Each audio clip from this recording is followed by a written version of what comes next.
Hello, नमस्कार, आदाब, सत श्री अकाल। कैसे हैं आप सब दोस्तों? आजकल सीमा पर बड़ी हलचल चल रही है। शुरुआत हुई थी 22 अप्रैल को, पहलगाम पर हमला हुआ था।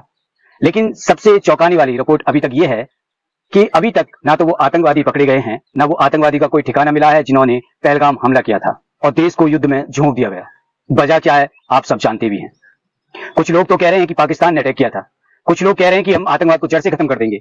लेकिन सवाल फिर भी वही के वही रह गया है। एक आतंकवादी संगठन पहलगाम पर हमला करता है, जो कि इंडियन फोर्स है वो अभी तक नहीं पकड़ पाती है। इस वजह कहीं ना कहीं हमारी इंडियन आर्मी की नाकामी रही है, या कह सकते हैं गृह मंत्री ने ये सब कुछ करवाया है। अभी एक रिपोर्ट में सामने आया था कि बीच हमला जो है बीजेपी ने कराया। अगर आप पहलगाम हमले को देखेंगे तो ये एक सोची साजिश थी, जिसमें लगभग हिंदू मुसलमान कराना था, जिसमें लोगों को बिठाना था, हिंदू मुसलमान कराना था देश के अंदर। तो ये साजिश कौन रच रहा था, किसने की थी, ये सब जानते हैं।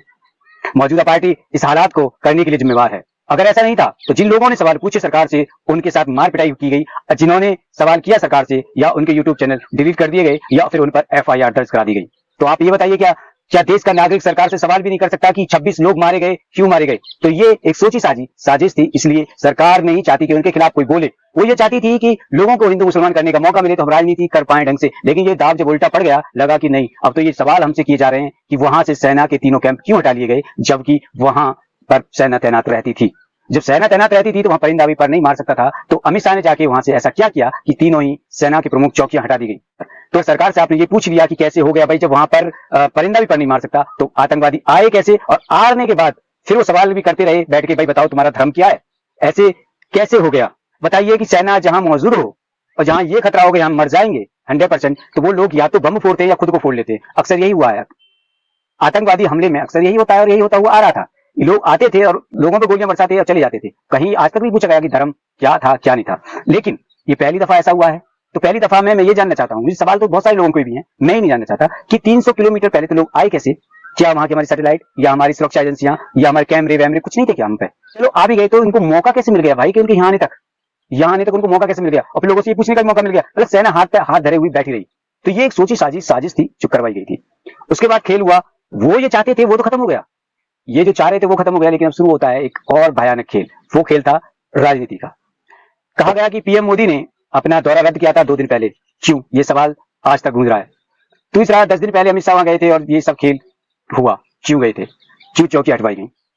फिर एक और सवाल गूंज रहा है कि आप विदेश यात्रा से तो फौरन चले आए अपने देश में हमला होने के बाद, लेकिन दूसरे दिन को आप बिहार की रैली में हिस्सा ले रहे हैं, आप पर एक दिन का भी शोक नहीं मनाया गया, क्यों? ये सवाल बहुत सारे हैं। अगर ये राजनीति नहीं थी तो फिर क्या था? कुछ लोगों को लॉलीपॉप दिया गया और हमको भी दिया गया। अब जब सवाल खड़े हो गए, उनको लगा कि लोग हमारे खिलाफ हो गए, हिंदू मुस्लिम एक्ट हुआ नहीं, इसमें फाइट चली नहीं हिंदू मुस्लिम। 2-4 जगह कुछ लोगों ने, उन्हीं के लोगों ने किया भी, लेकिन इतना नहीं हो पाया जितना ये कराने की कोशिश कर रहे थे। अब मुद्दे से भटकाना था, तो अब करना क्या था, नया क्या करना था? तो बचा था केवल अब वॉर, देश को युद्ध में झोंक दो। क्या युद्ध की रणनीति या देश को युद्ध में झोंकना सही होता है? मेरे ख्याल से तो नहीं होता है, क्योंकि रूस जो हमसे अर्थव्यवस्था में भी आगे था, हमसे हर चीज में आगे चल रहा था, जबकि युद्ध ने उसकी भी कमर तोड़ दी। हमें तो दुनिया का कोई सपोर्ट मिलता हुआ भी नजर नहीं आ रहा। हम तो किसी चीज का निर्यात भी नहीं कर रहे हैं। हम इतनी भी, हमें टेक्नोलॉजी इतनी हाईफाई नहीं है कि हम अपने हथियारों को बेच रहे हैं या दुनिया को हम सप्लाई कर रहे हैं। तो हम तेल बेच लेंगे, हमें तो ज्यादातर हम आयात करते हैं भाई, ज्यादातर तो हम देशों से लेते हैं। हम तो कम ही अपने देशों को अपने माल बेच पा रहे हैं। तो हम क्या टक्कर ले पाएंगे? अगर इतना जैसे रूस टक्कर ले पाया है, क्या उसकी तरह अगर युद्ध हो जाता है और युद्ध चलता रहता है तो क्या हम टक्कर ले पाएंगे? नहीं, बिल्कुल देश टूट जाएगा। जो नौकरी के लिए भी मारामारी घूम रही है, बेरोजगारी चरम सीमा पर अभी भी है, युद्ध के बाद क्या हाल होगा ये कोई नहीं सोच रहा है। सिर्फ एक ही बात लगी हुई है भाई, युद्ध करो, युद्ध करो। युद्ध करना अगर हल है तो कर लो, आखिरी स्टेज बचता है। लेकिन अगर युद्ध बिना भी बात बननी हो तो कूटनीति अपनाई जाती है। अगर आप इतिहास उठाएंगे तो भारत ने कभी पहले हमला नहीं किया है। ये फर्स्ट टाइम मैं देख रहा हूं कि भारत ने पहली बार हमला किया है।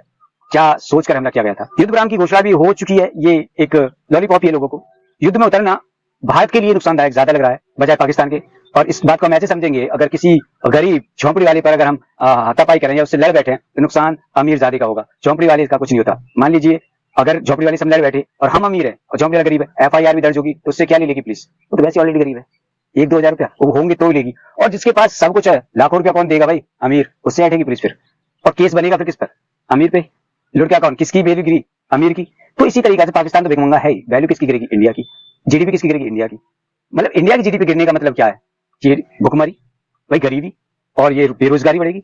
बेरोजगारी बढ़ेगी तो चोरी चकारी बढ़ेगी, क्राइम बढ़ेगा, तो ये सब होगा। और यही सब कुछ कराना चाहते हैं बाहर के लोग।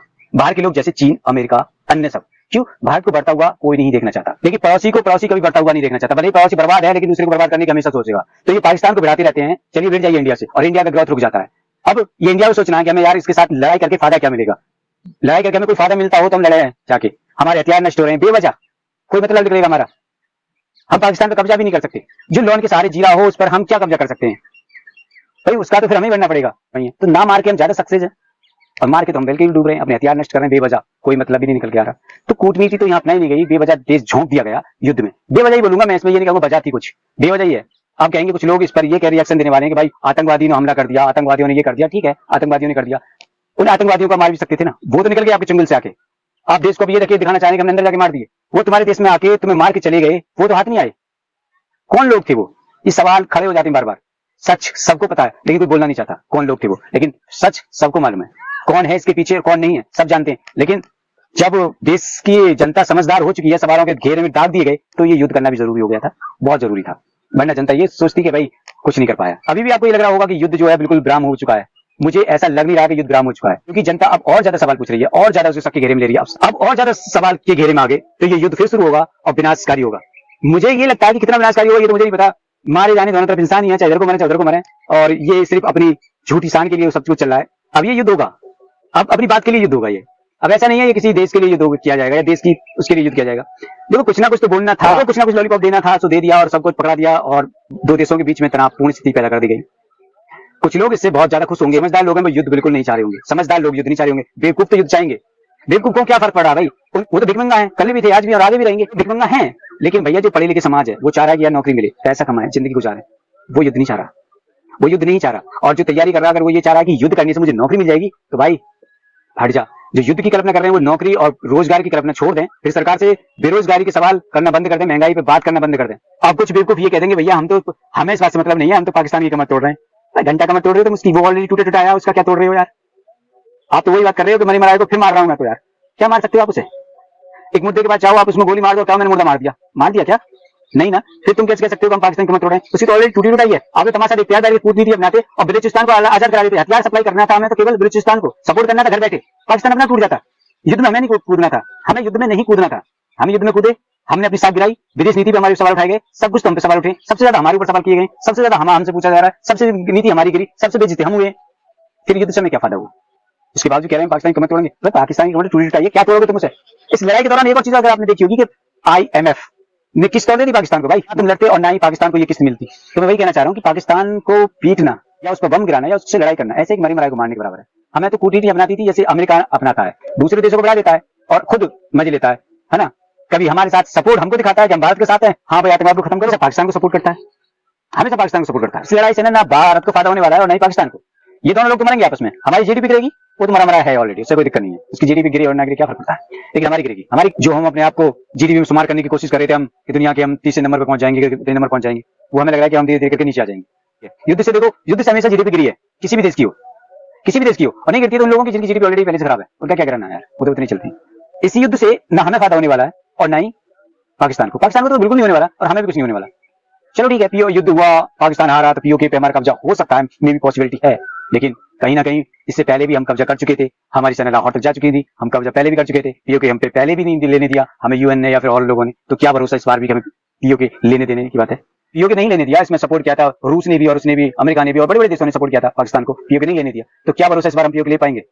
इस बार भी ऐसा हो सकता है, मे भी सपोर्ट ना मिले, और सपोर्ट नहीं मिलेगा तो पीओके नहीं ले पाएंगे, क्योंकि शिमला समझौता है वो तोड़ना पड़ेगा। अगर तुम किसी समझौता को तोड़ते हो तो आप पर आपकी नीति और आपकी नीति खिलाफ लोग हो जाते हैं, कहीं ना कहीं आप और देशों को अपने खिलाफ करना चाहेंगे, रूस को आप अपने खिलाफ कर देंगे जो कि हमेशा भारत के साथ रहता है, और अमेरिका को तो बिल्कुल ही आप फ्रेंड कर लेंगे, उसकी बात ना मानना मतलब अपने दुश्मन तैयार करना, तो कहीं ना कहीं हम फिर दबाव में आ जाते हैं अमेरिका के में, और हमें ये करना पड़ जाता है। चलिए अब बात करते हैं इसमें तीसरे को फायदा क्या है। चीन को बहुत बड़ा फायदा होने वाला है। एप्पल बना करते थे, एप्पल कंपनी थी चीन में, उसने एक अल्टरनेटिव ढूंढा, अल्टरनेटिव मिला उसे भारत। अब हमारे यहाँ एप्पल बनने शुरू हो गए, उसके पार्ट बनने शुरू हो गए। अब चाइना को चिंता सताने लगी यार कि अगर यहाँ अल्टरनेटिव मिलने लगे इंडिया के साथ में, तो फिर हमारा बिजनेस चीन, हर चीज इलेक्ट्रॉनिक्स सबसे ज्यादा चीन सप्लाई करता है, अगर यही इंडिया को अल्टरनेटिव मिलने लगा तो फिर इंडिया करेगा दुनिया को सप्लाई, जीडीपी है वो अपने आप बढ़ती चली जाएगी। अगर ऐसा हुआ तो फिर चीन के लिए खतरा है, और चीन ये नहीं चाहता कि भारत उससे ऊपर निकले, तो यही वजह है ये युद्ध होगा। और इसमें तीसरा ही कोई युद्ध करा रहा है, भारत पाकिस्तान, कौन करा रहा है अभी तक ये सामने नहीं है, लेकिन भारत भी युद्ध नहीं चाहता है। ये तो हम पहले से ही कहते हुए आए, हम युद्ध कभी नहीं चाहते हैं, शांति वाले लोग थे हम, शांति प्रिय, शांति से बात करने वाले लोग थे हम। अचानक से अग्रेसिव क्यों हुए हम, आई डोंट नो।